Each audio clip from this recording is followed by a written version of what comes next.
Zdravo, moje ime je Jan in danes si bomo pogledali, kako v Excelu izvozimo PDF datoteko.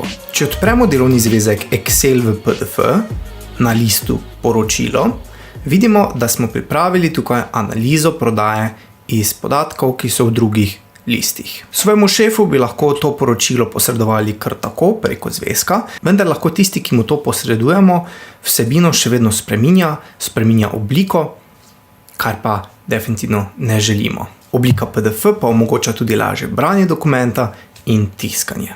Obstajajo kar 4 načini, kako shranimo datoteko v PDF.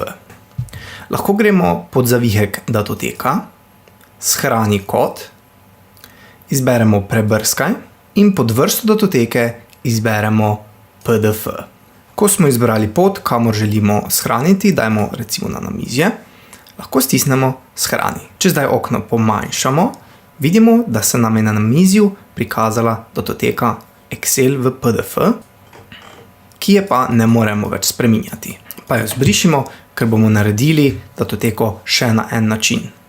Gremo pod zavihek datoteka, izvozi in pa ustvari dokument pdf/xps in kliknemo na gumb.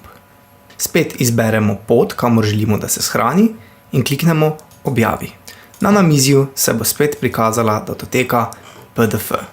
Včasih pa datoteke ne želimo shraniti posebej na namizje, ampak jo želimo samo poslati svojemu šefu.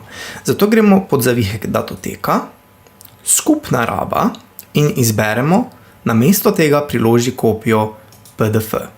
Odpre se nam okno za vpisovanje novega e-poštnega sporočila v programu Outlook. Dodala se nam je priponka z našo datoteko, ta pa ne bo shranjena v naš računalnik. Četrti način shranjevanja v PDF pa je tudi pod datoteka, vendar tokrat kliknemo na tisni.